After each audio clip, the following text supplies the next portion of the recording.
Hey guys, what is up?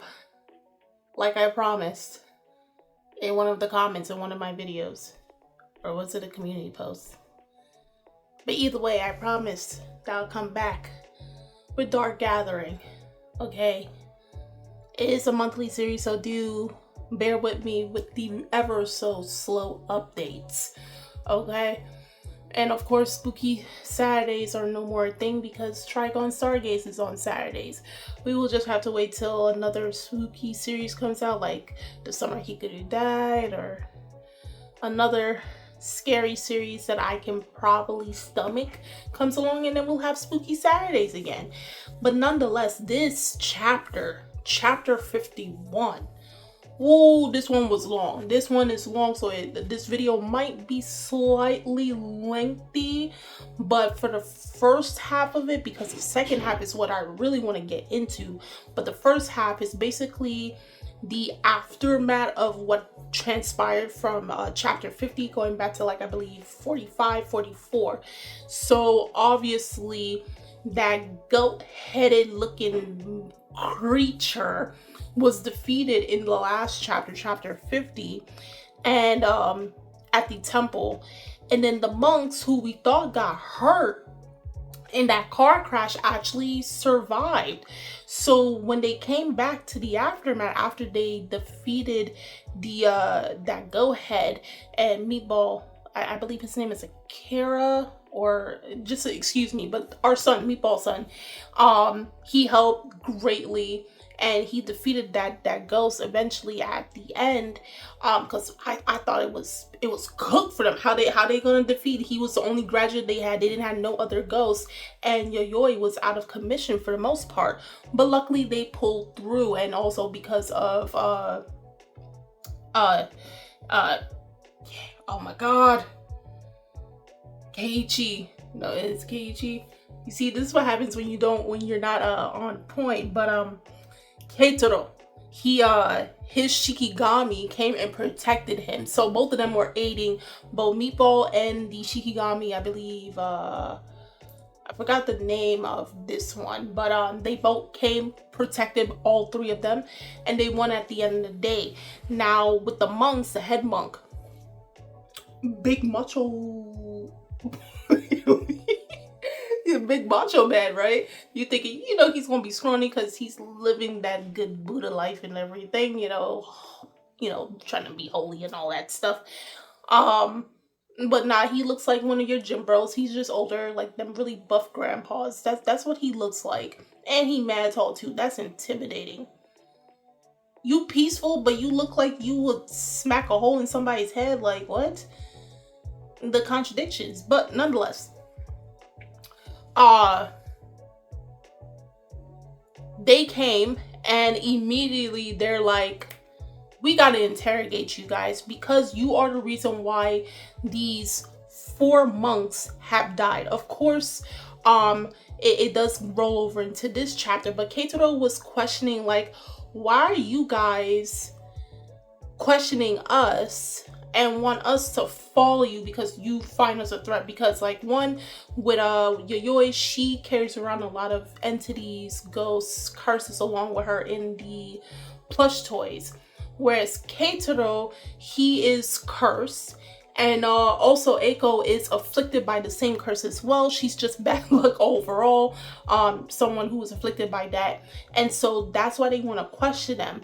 Then the other monk, who's relatively younger than the head monk, is saying that, like, because Keitaro came out and said basically, you are going to allow us to die. Who are you to tell us for us to follow you? We don't know what you're going to do to us. And you knew what was happening because they were there during the whole ordeal, watching. I guess to more so see, like, what would be their next steps if the kids were enemies or something of that sort, if they would have to intervene to take them out.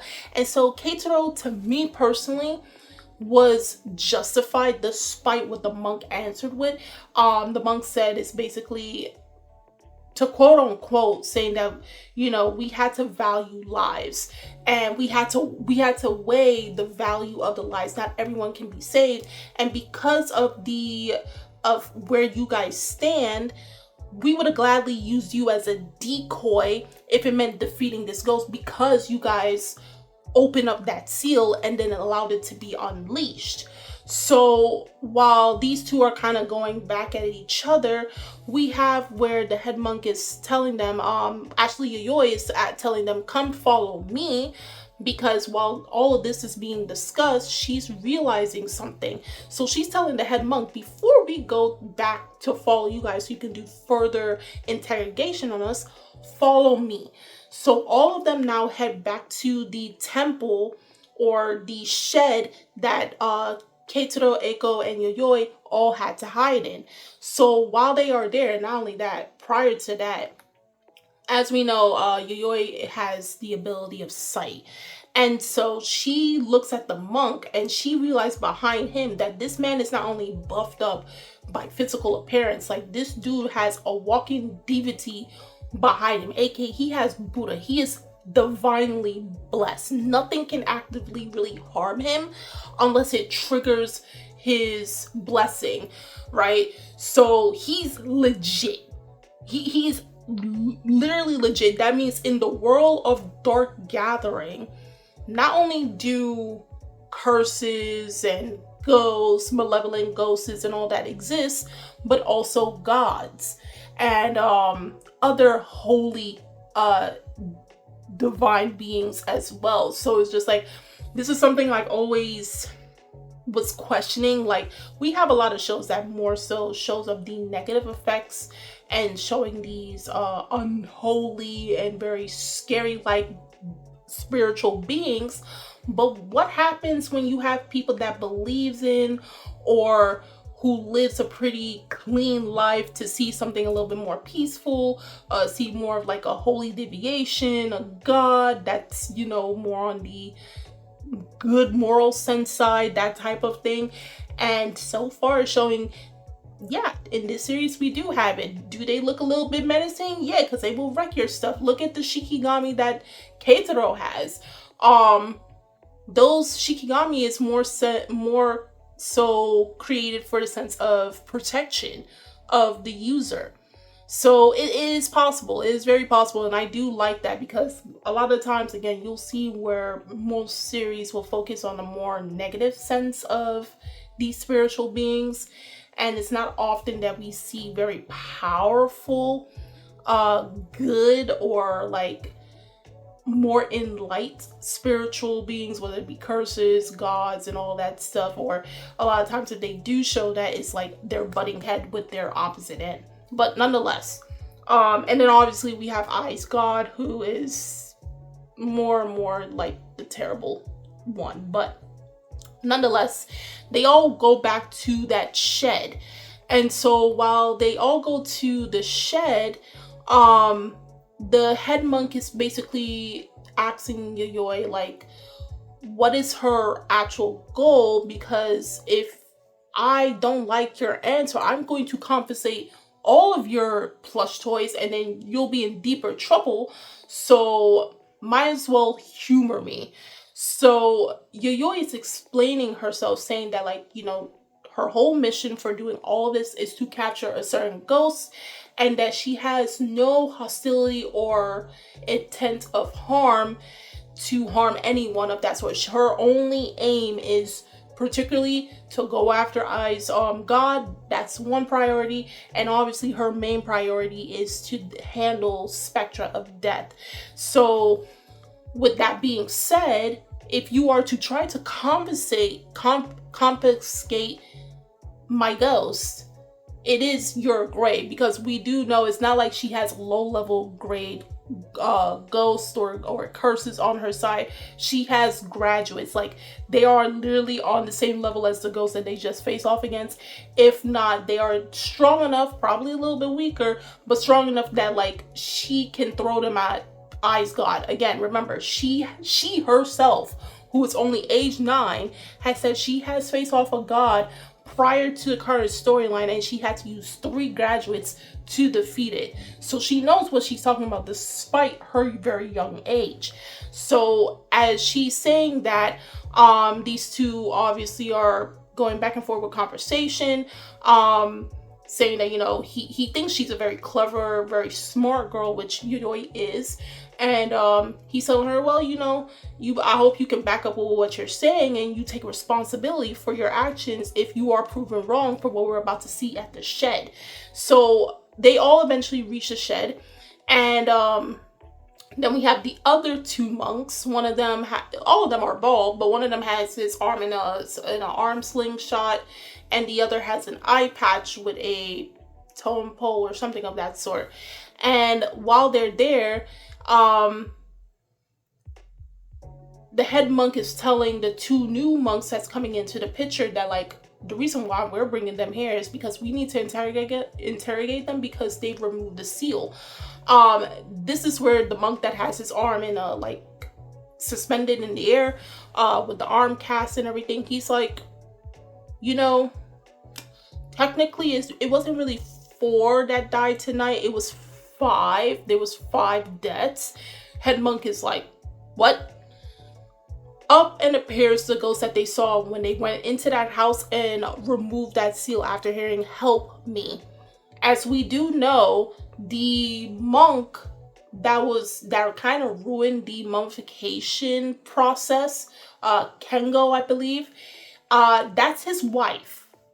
We come to find out that his wife, because technically the monks are supposed to be the ones that's mummified to uphold that seal for 50 years until the next monk comes and does it.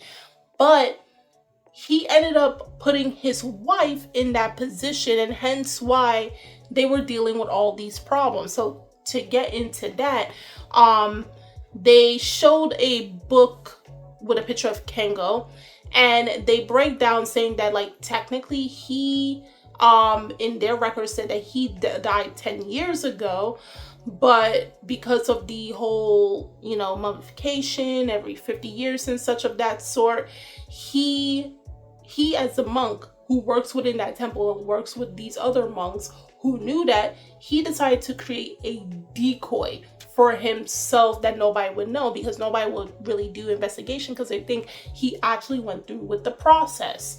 So because of that, it led to, one, the seal being sloppy. It wasn't strong enough, and it only upheld for like, what, 10 years? It still had 40 more years to go before it had to be redone, due to the way he had done it. He ran away and used his wife instead.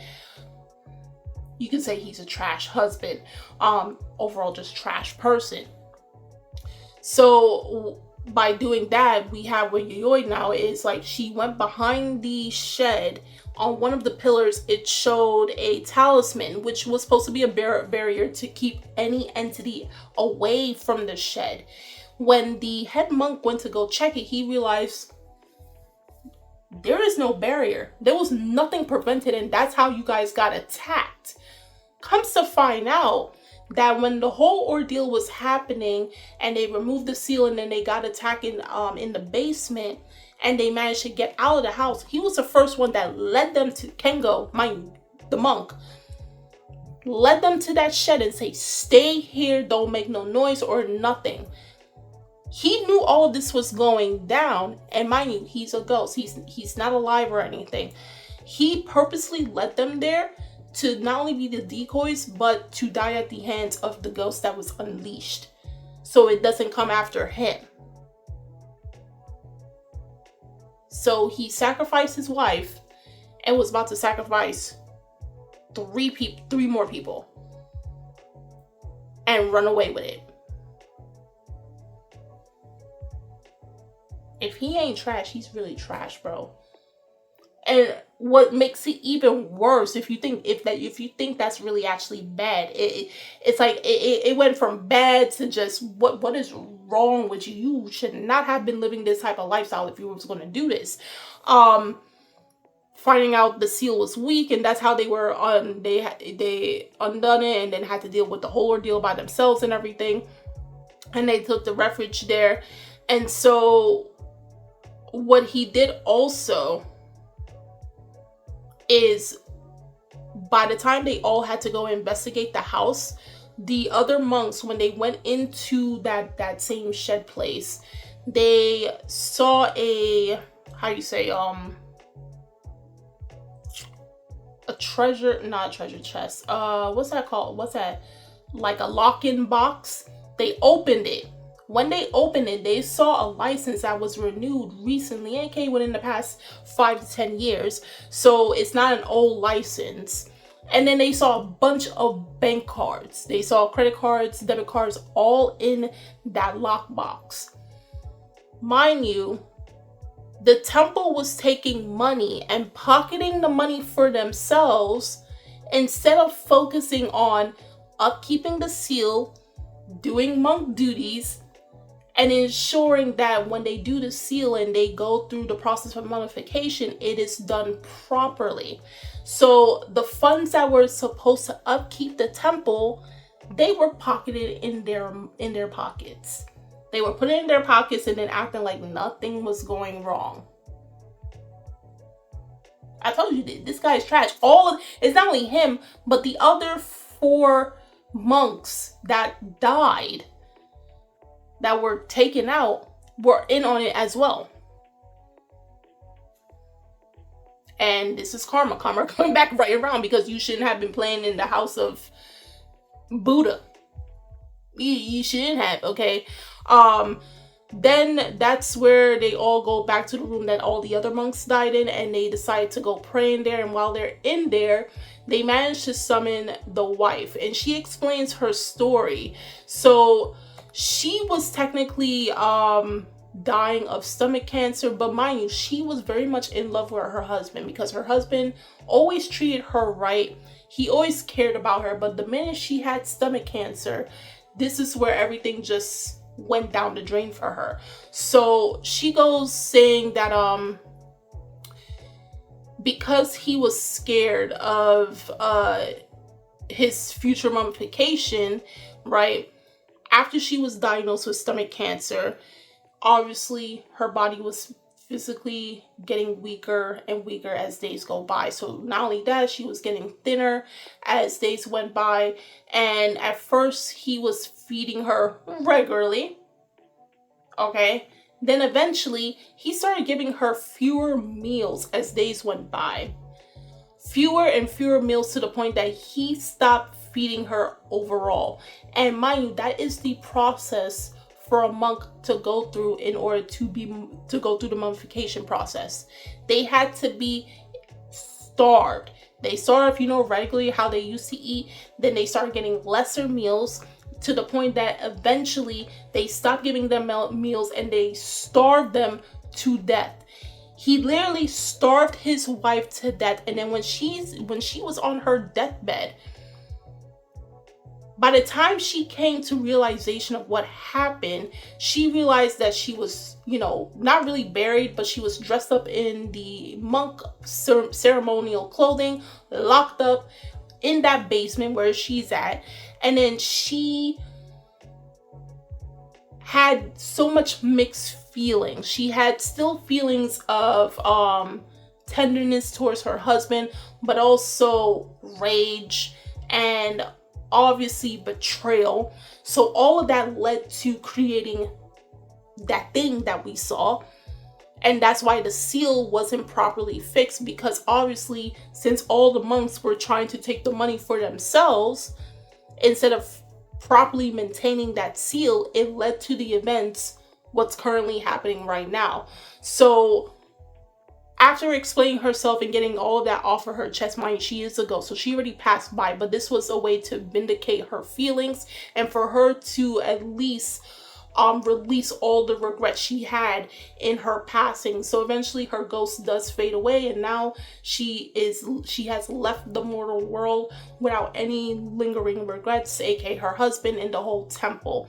So and she felt bad that because of her unleashing that ghost, it led to the monks being victims. But at the end of the day, it was never her fault. These guys, they were doing dirty. They were trying to play the system, and the system played them back, simply put.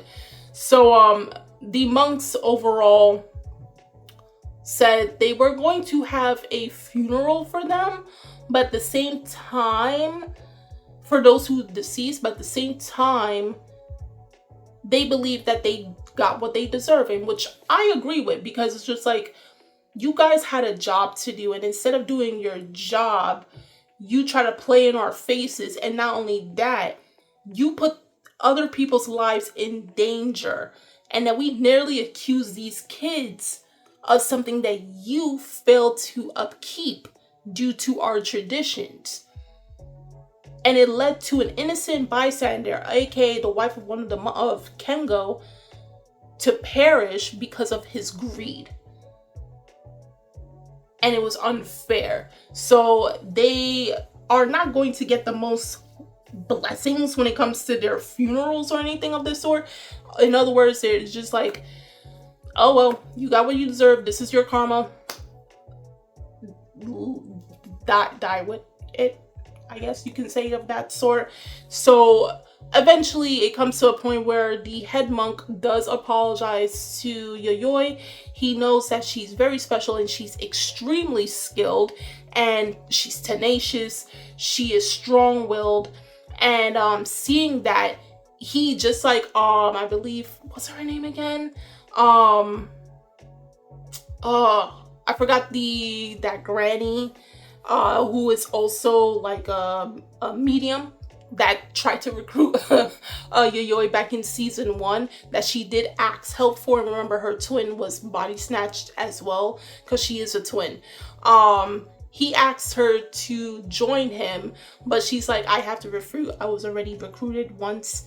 I'm with someone else. And they know each other. Those who are in that circle of mediums and people dealing with the spiritual stuff and all that stuff, they all know each other.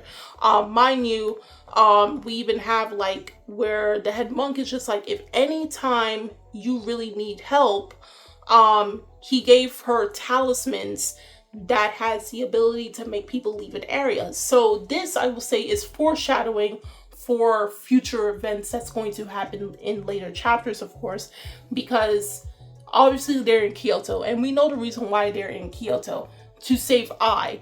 And each point that they had to go to, they had to deal with a stronger ghost.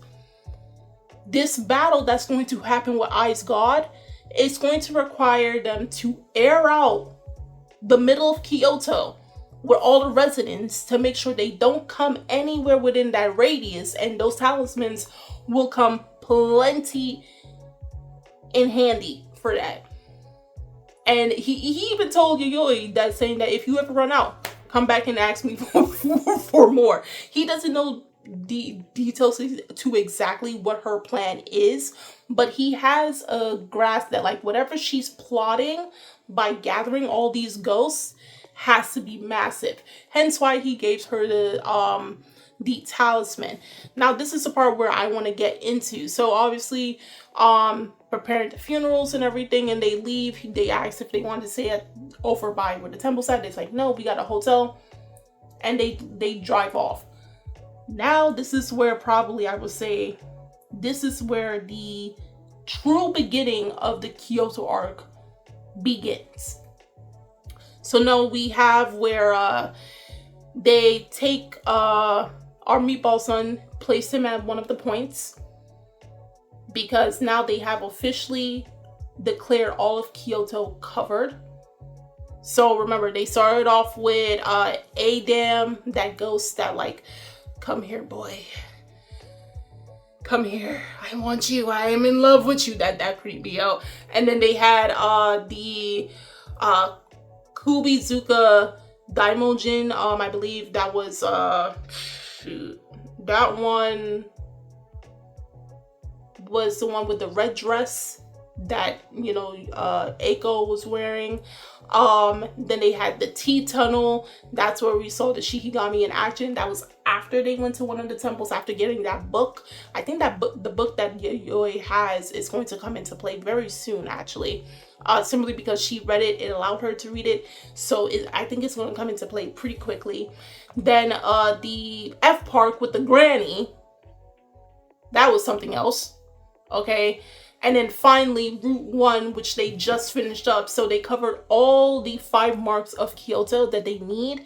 And so now they're ready. They're ready to face off of Ai God, and they have complete and utter control. Mind you, we do see that priest who is also a ghost, and he is overlooking, he sees a standpoint. Probably in the anime it will look a little different, where it's just like ominous energy or aura showing there, and he has an interest in what Yayoi is doing. And mind you, what actually boggled my mind is just like he's not human. He has the appearance of a human, and he's saying that we should not linger or exist amongst the world of men, and that we should leave things to the living and stay out of the way. Little brother, I'll have to borrow a little bit more power, Oni-chan. But then it pans to Keitaro. But what's weird now is that his face looks very similar to the body snatcher. They pan to the body snatchers now. Mind you, it took a minute because the body snatchers were from like that last arc that felt like Corpse Party with elementary students. That's where we first saw them. So it's been a hot minute since we last saw them. But of course, they remember at that time, they also said they were going to go to Kyoto to deal with Yayoi and them, because they wanted to know if Yayoi is actually one of them when she lied to Dorothy.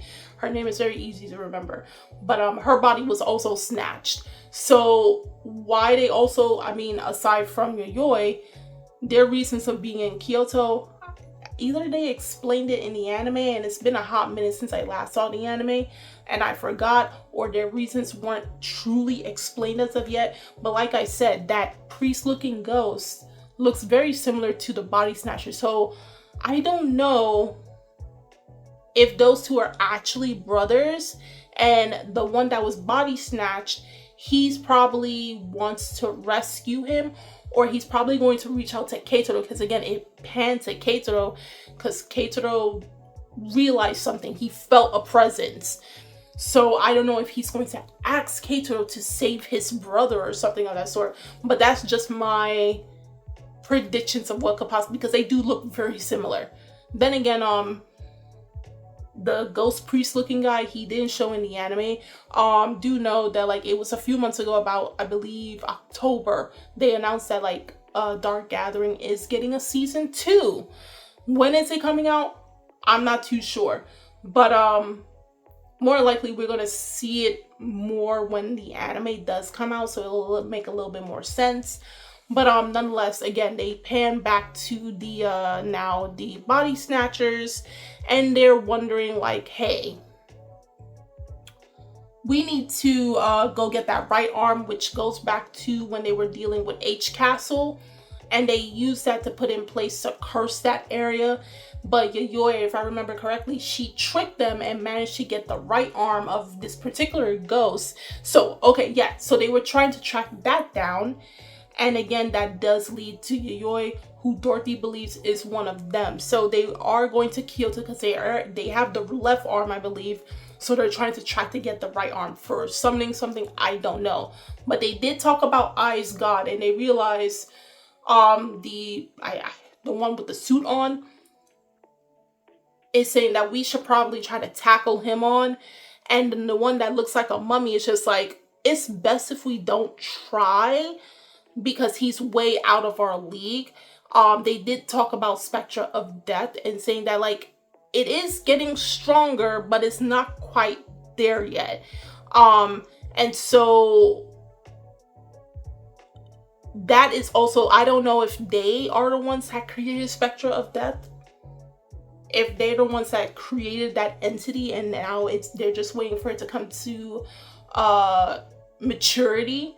And mind you, it did go up against Eyes God, and Eyes God kind of gave it like a lesson in that moment, and it did level up, if you will. It did level up. So like, it's gonna be them,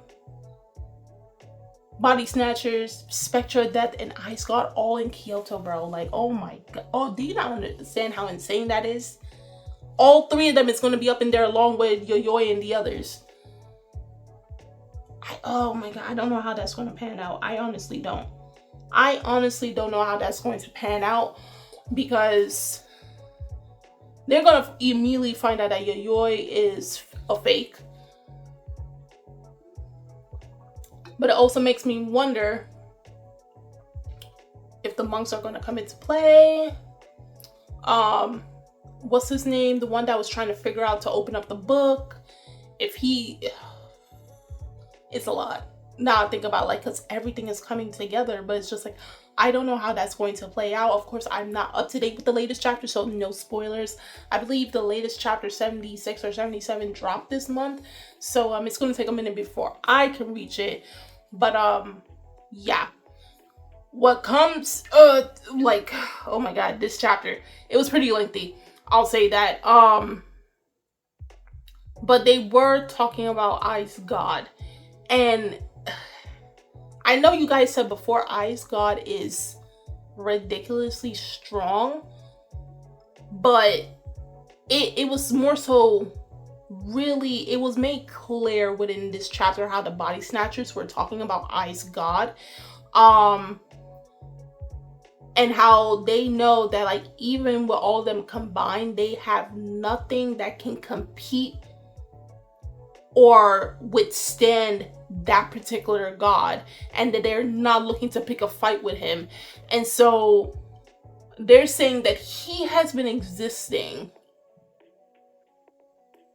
for well over 4,000 years, and that he came from he traveled to Japan. So he's originally from ancient China, from like the Shang dynasty. He traveled to Japan to make his own space. And he's just been accumulating power since then. Like, he's probably the oldest ghost that we have so far in the series. And I wouldn't even say ghost. He's like the oldest entity within the series. It does pan to, and I mean like the Nagiko. She has someone that wants her to be her student. She says no, because do you not see what happened on the news showing the train derail when I was on that train, and then Ice God just basically murked everyone in that train by causing a collision, and she was the only one to survive, and he's causing massive mayhem just to keep her secluded. And so Nagiko is telling this young woman who wants to be her student, saying that, like, I don't want you to see you dead before time, because in all seriousness, you are not strong enough to handle something like that. The reason why I took on Yayoi is because she's just that special. Compared to her, you're more average. And if I was to try to send you to something, that's like signing your debt warranty. So no, I'm not taking on any student that is not capable. And then we see where they go back to explaining, well, technically Nagiko is explaining about Ai's death god. So she says that, like, the one in white is something that you should especially never get involved with. You would do well to remember that face. That is a Taoist deity. It came to Japan and took in the Onmundo, a ghost enshrined as the central deity of the Hashoshin, who govern the fortunes of the cardinal directions.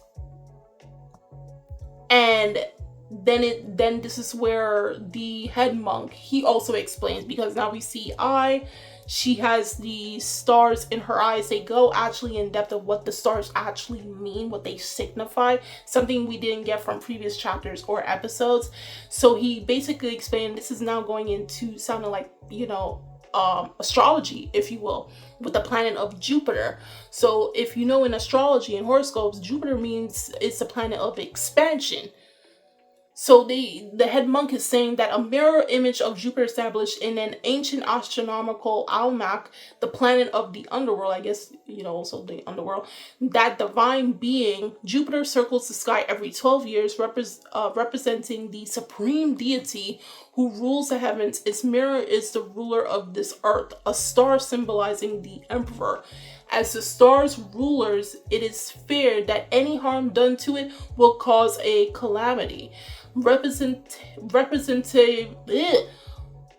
representative of the wicked gods and most dreaded incarnation of the stars, star god, TaiSai Seikun. And it ends off on the chapter with a double page spread showing like this background of multiple eyes and TaiSai sitting on the top of like a water tank. And he is like basically challenging, like we're Yayoi in the narrative, and saying that like it seems like you're up to a lot there. You about ready yet, little girl? Because remember, she's the one that challenged him all the way back in like the early chapters when I went, she's already been afflicted by this deity. And she's asking for help, and then she basically, in the manga version, she basically gave a middle finger. I'm not going to show it here. In the anime, she did this, but she challenged him saying that like, I'm going to defeat you and I'm going to rescue her. And he realizes that like, she's placing down her cards. Everybody's placing down their cards. And he's waiting for her to he's literally waiting for her to pull up. And if I really think about it, that train derailment, I think, was his way of like shooting his first shot. To say, here I am, come find me. Come and get me. And now he's waiting patiently for Yayoi, Eiko, and Keitaro to pull up on him. This dude is a menace. And it's like, I don't know, because I don't know what he's capable of. I mean, we saw a little bit of his fight against Spectra of Death, but like, he was toying with Spectra of Death. He wanted to see how much further Spectra of Death can evolve. And he was basically not only toying with it, but again, he was trying to give it a lesson, because Spectra of Death is still in its infancy stages. So he was trying to see what it's capable of. And because he's so strong, of course, he's going to have like a high ego, and he's not going to think much of what Yayoi is capable of. But because she wasn't begging on her, again, she wasn't feeding into his ego, he is actively challenging her. So it's not to say he's not challenging Keitaro, but it was Eiko. Yayoi disrespected him. She disrespected a god. So it's just like, he felt shocked by that. He felt like that was extremely rude. He's like, okay, I got something for you. I'm waiting for you. So with that being said, after a whole lot of stuff that was happening in this chapter 51, now we're really actually beginning the Kyoto Arc. This is the Shibuya of Dark Gathering. Like, if you read or watched Jujutsu Kaisen, they're going to put a veil in the middle of Kyoto so that they can face off against this. Oh my god. The only difference is no humans are going to be trapped in there unless Ice God is that sadistic to draw them in. But luckily, Yayoi got those talismans to keep people out. So they're going to have their own little barrier, their own veil. But that does lead to also with the body snatchers, they're going to also pop up there. And it's just going to be a lot. And I also think like Spectra of Death might pull up as well. I think it might, because it got embarrassed by TaiSai. So it probably wants to get its lick back. So it's probably going to pull up on that spot as well. And I don't know how this is going to go. I honestly don't, because we don't know the true capabilities of any of these enemies at all. We don't know what the body snatchers are capable of doing. We don't know what TaiSai, what is in his arsenal, given the fact that he is the most powerful character that we've seen in the series so far, and the fact that he's on god status, so he's above the rest.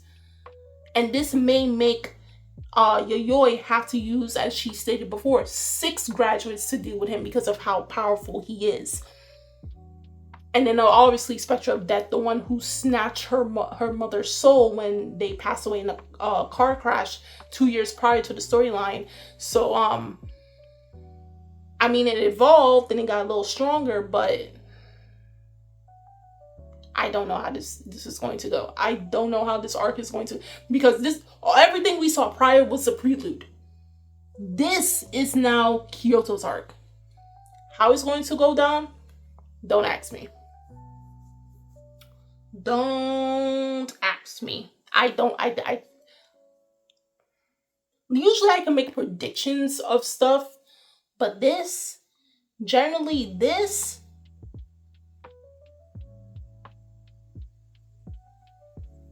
I don't know. Honestly, I don't know.